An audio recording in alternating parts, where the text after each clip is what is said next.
Olá, como vão vocês? Bem, eu estou aqui em São Paulo nesse momento e hoje eu estou querendo falar com vocês sobre uma doença um tanto relevante na neurologia, né? De que se trata? É a doença de Parkinson. A doença de Parkinson é uma doença muito comum na senilidade, é muito conhecida pelos pacientes, né, que falam, é a doença do tremor. Bem, é muito comum acima dos 65 anos, tem uma incidência aí de 1% na população mundial, é mais comum em homens, né? Mas também pode acontecer em mulheres, ok? É uma doença que está muito caracterizada aí na coletividade como se fosse a doença do tremor. Não é bem assim, às vezes você pode ter a doença sem ter o tremor como sintoma prevalente, tá? Do que se trata? É uma doença degenerativa. O que significa isso? Um grupo de células no cérebro começam a envelhecer e morrer numa velocidade muito acelerada em comparação com as células restantes do cérebro e até mesmo do corpo. Então é uma doença que tem mais ou menos a mesma caracterização da doença de Alzheimer. Enquanto na doença de Alzheimer são as células colinérgicas do cérebro, eu já havia dito isso aqui anteriormente, agora nós estamos falando das células dopaminérgicas da substância negra, que é um núcleozinho que fica lá numa área profunda do cérebro chamada de mesencéfalo. E ela é importante juntamente com os núcleos do núcleo estriado do cérebro na execução e correção dos movimentos, tá? Então é uma coisa bem complexa, mas basta vocês saberem que é importante para todo o evento motor que nós fazemos, tá? Então quando a doença acontece, ela compromete tudo que tange a parte motora do nosso corpo, né? De tudo que nós movimentamos. Então vamos lá. Quais são os sintomas básicos? Os sintomas básicos são o tremor, que vocês já conhecem. Ele é um tremor de média amplitude, ele não é aquele tremor de nervoso que o paciente faz assim, não. Ele é um tremor de média amplitude e ele acontece mais quando o paciente está em repouso, não quando ele vai fazer um movimento, mas quando ele está em repouso. Como que é esse tremor? Ele é um tremor mais que a gente chama de um contar de moeda. Ele fica assim, ó, ok?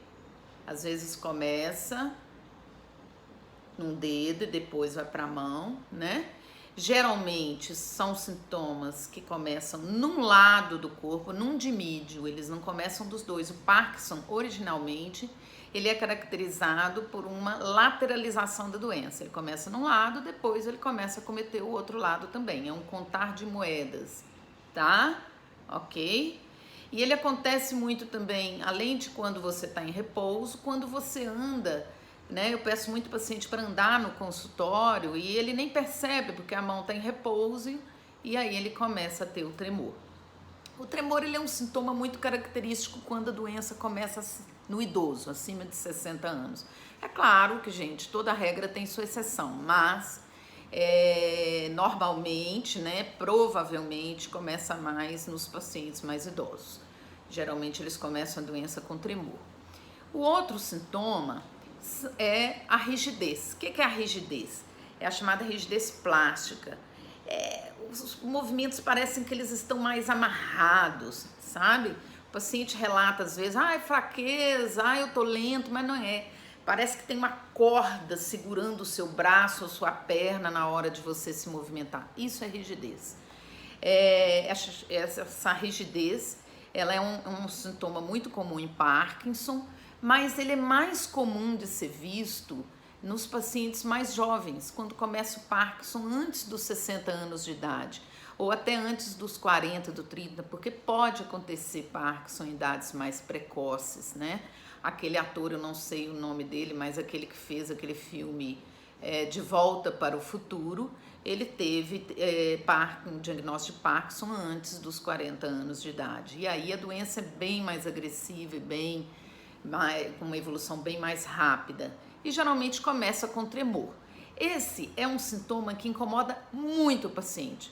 O tremor geralmente incomoda os familiares, não incomoda tanto os pacientes, mas a rigidez incomoda, porque a sensação do paciente é que ele está preso no próprio corpo, certo? Inclusive em estágios mais avançados da doença, o paciente pode congelar no corpo, né? Ele não consegue se movimentar e eles falam que é uma sensação muito ruim, ok? Bem, aí nós temos também a bradicinesia. O que é isso? Você perde os movimentos. Sabe aquele movimento dos braços quando você anda? Pois é, você vai perdendo esses movimentos, sempre começando de um lado. Perde também a expressão facial, você fica sem expressão, você não consegue expressar a tristeza e tal, porque você fica sempre com a mesma face. Perde o piscamento dos olhos, o piscamento espontâneo dos olhos.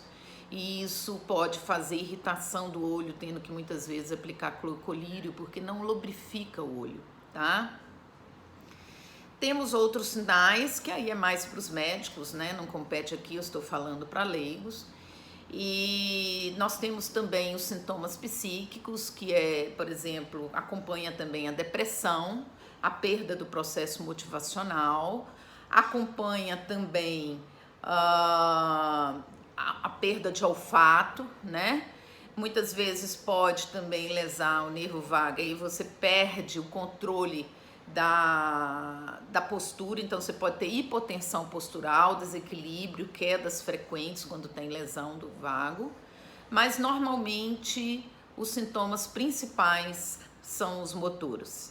É uma doença muito estudada, porque ela é muito frequente, então ela pode acontecer em várias idades, mais comuns no idoso, e é muito estudada. Então é uma das doenças de neurologia que a gente mais tem tratamento, justamente porque ela é muito estudada.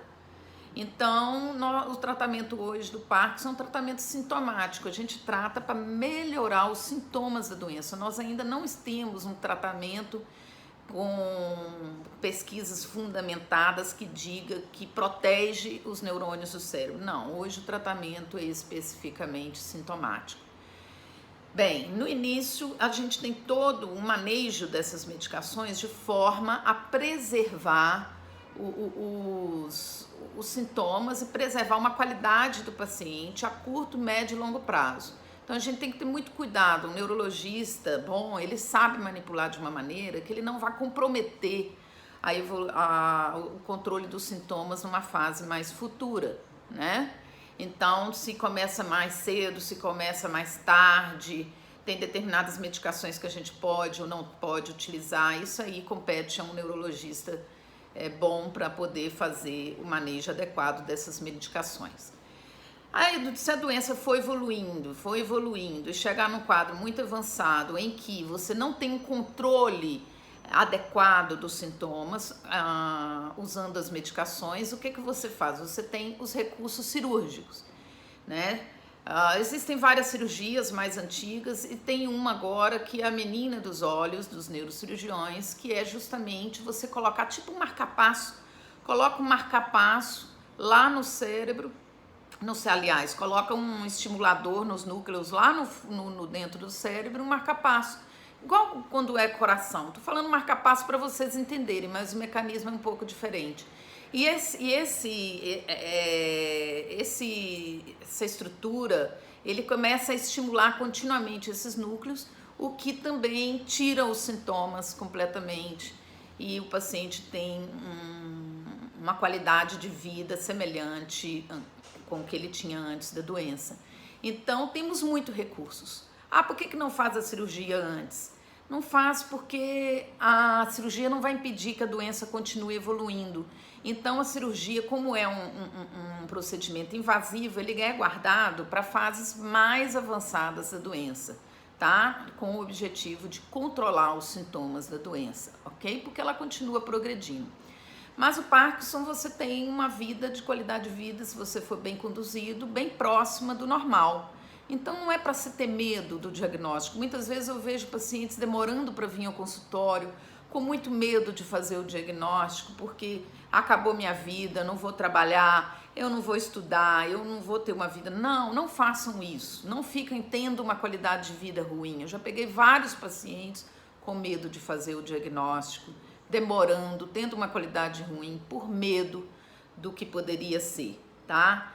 Podem vir, podem fazer o tratamento, faça o tratamento precoce e para vocês terem uma qualidade de vida normal, para vocês manterem funcionalmente normal no emprego, no trabalho, em casa, aonde for, até mesmo no esporte, ok? Lembrando que não só de medicamentos faz o tratamento, né? A gente, como afeta a parte motora, afeta a parte da fala. Então você pode ter também sintomas de diminuição do tônus, do volume da fala. E aí você precisa, além de fisioterapeuta, fonoaudiólogo, psicólogo, terapeuta ocupacional, ok? Então vamos fazer o tratamento devidamente, sem medo, viu? Vamos fazer o diagnóstico e tratar de maneira adequada, tá certo? É só uma palavrinha em relação ao Parkinson. Um abraço para vocês. Tchau.